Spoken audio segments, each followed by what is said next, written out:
Bonjour! Alors dans cette vidéo, je réponds à la question comment se passer de fromage? Donc je pense que je ferai plusieurs vidéos parce que c'est un sujet très vaste, très complexe. Donc pour commencer, vous trouvez pas surprenant que finalement, quand on annonce qu'on est vegan ou qu'on va devenir vegan, la remarque la plus fréquente est je pourrais pas me passer de fromage. Moi, je ne pourrais pas me passer de fromage. Ok. Faut savoir que moi, avant de changer de régime alimentaire, j'étais une Miss Fromage. C'était quelque chose d'important pour moi. Il y avait du fromage toutes les semaines. J'en achetais. Il n'y en avait pas tous les repas, mais il y en avait souvent. Donc oui, j'aimais le fromage. Et en fait, c'est pas étonnant qu'on ait du mal à s'en passer, pour la simple raison qu'on développe une addiction. On est des drogués du fromage.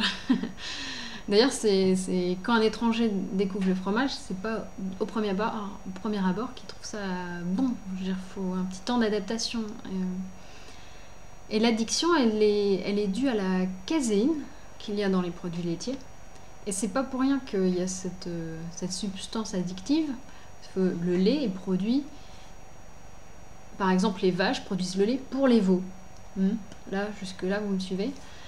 Et l'intérêt de rendre le veau drogué au lait de sa mère, c'est pour faire en sorte qu'il s'éloigne pas trop d'elle. Donc finalement, c'est pas incohérent. Mais nous, on est un peu plus grand, on est bien portant, on n'a pas besoin de ça pour vivre. Donc,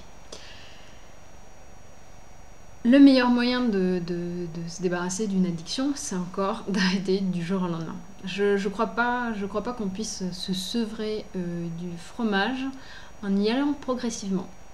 Il vaut mieux éliminer toutes ces substances du corps et toutes ces habitudes addictives.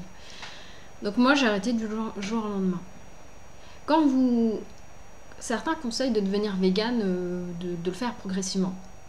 Il y a différentes approches pour le faire progressivement. Je commence par retirer les produits laitiers, puis ensuite je retire la viande, puis ensuite le poisson, puis ensuite les œufs, etc. C'est ça, être progressif. Mais par contre, je pense que quand vous en retirez un élément, un groupe alimentaire, il faut l'enlever totalement. Donc, cette addiction, il faut combien de temps pour que ça disparaisse ? Alors, il faut 2 à 3 semaines, c'est ce que j'ai lu à peu près un peu partout. Alors, il faut savoir que moi, pendant les premières semaines, ça m'obsédait en fait. J'ai cherché partout des recettes, des liens pour trouver des substituts au fromage. Ça m'obsédait. Et au bout de quelques semaines, je me suis rendu compte en fait, on n'avait plus rien à battre, c'est plus important. Je m'en passais très bien. Et j'étais surprise parce qu'en fait, à certains repas, au moment du fromage, les repas de famille, il y avait le comté qui était sur la table, le Munster, des fromages que j'ai adorés. Et là, même l'odeur me faisait rien, donc j'étais un peu surprise. Je me dis, bah.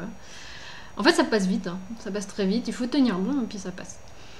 Donc c'est ces 2-3 semaines qui peuvent être dures, peut-être plus long. Peut-être cette période est plus longue pour certaines personnes, mais moi ça a été relativement court. J'ai de la chance. Donc voilà, déjà, si vous vous débarrassez de cette addiction, on a déjà fait un super grand pas. Mais il y a ces 2-3 semaines à tenir et j'espère que mes vidéos vont vous aider. Là, on va parler du conditionnement. Dans une prochaine vidéo, on parlera plus particulièrement du calcium, donc soyez pas surpris que j'en parle pas maintenant. Donc, au niveau du conditionnement mental. C'est vrai que pour le moment, lait égale fromage, lait égale plaisir. C'est comme ça dans votre cerveau. C'est comme ça que vous avez évolué ces dernières années. Et du coup, c'est très difficile de s'en passer du jour au lendemain. Mais finalement, il faut savoir quel est votre objectif. Pourquoi vous devenez vegan? Moi, je veux dire, je nourris mes valeurs les plus importantes en devenant vegan. Le respect de la vie, pour moi c'est important. Le respect de la vie des autres, la vie des animaux, mais aussi ma propre vie, ma propre santé. Alors là, je vous donnerai un lien sous la vidéo de Natura Coach qui explique très bien quelles peuvent être les conséquences négatives d'une consommation trop importante de produits laitiers. Donc avoir de la vie, liberté. La liberté, c'est une valeur importante pour moi, et l'idée que je puisse avoir développé une addiction à un produit alimentaire, moi ça m'énerve, et je veux pas. Je choisis ce que je mange, je suis libre et j'ai envie d'être libre. J'ai pas envie de me laisser imposer mon mode de fonctionnement et mon mode de vie par les industriels. Non, je refuse.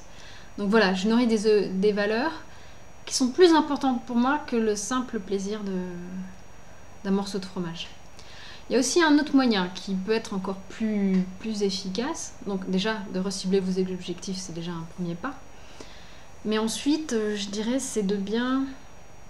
Moi, je suis passée de l'égal plaisir à l'égal souffrance. Moi, j'ai regardé le reportage Earthlings, Terrien en français, qui est un reportage qui passe en revue toutes les horreurs qu'on peut faire subir aux animaux, dont les vaches laitières, les veaux, etc. Et moi, quand j'ai vu ça, après, j'étais dégoûtée, quoi. Dès que je voyais un morceau de fromage, je voyais une petite tête de veau toute mignonne. Non, c'était plus possible, quoi. C'était plus possible. Donc c'est un peu extrême parce que c'est 1h30 où, pendant ce reportage, durant lequel j'ai beaucoup pleuré. Moi, je suis quelqu'un de sensible. Je veux dire, je suis sensible à la douleur d'autrui, à la souffrance animale. C'est pas parce que c'est un animal que ça me touche pas. Donc si ça peut être un bon moyen de regarder ce reportage, ou au moins la conférence, le discours le plus important de votre vie de Gary Yourofsky, qui présente très bien beaucoup de choses. Il y a quelques extraits vidéo, ça peut être suffisant. Donc résumons. 1. Vous êtes drogué, et si vous tenez bon pendant votre période de sevrage qui durera en moyenne 3 semaines, ça devrait aller mieux. Ensuite, à vous pendant cette durée de 3 semaines, pendant ce sevrage, de bien vous conditionner là-haut pour tenir bon. Je veux dire, vous rappeler vos objectifs, peut-être vous aider de reportage, trouver les moyens possibles pour tenir bon. Ensuite, dans les prochaines vidéos, je vous parlerai du calcium. Je sais que c'est un sujet récurrent sur lequel on peut se poser beaucoup de questions, on peut avoir des craintes, donc je l'aborderai, il n'y a pas de souci. Et dans d'autres aussi vidéos, je proposerai des recettes de substituts de fromage ou de choses que j'ai découvertes pendant ma période de 3 semaines de sevrage. Je vous ai dit que ça m'avait un peu obsédée, donc j'en ai trouvé quelques-unes. Et je vais quand même vous les partager, mais finalement j'étais pas allée beaucoup plus loin, donc non, cherchez pas, j'en aurais pas d'autres à vous proposer. Mais celle-là, je peux au moins vous en faire cadeau. Et j'espère que ça vous aidera pendant cette période. Voilà. Donc je vous souhaite une bonne journée, une bonne soirée, une bonne nuit, et surtout à bientôt!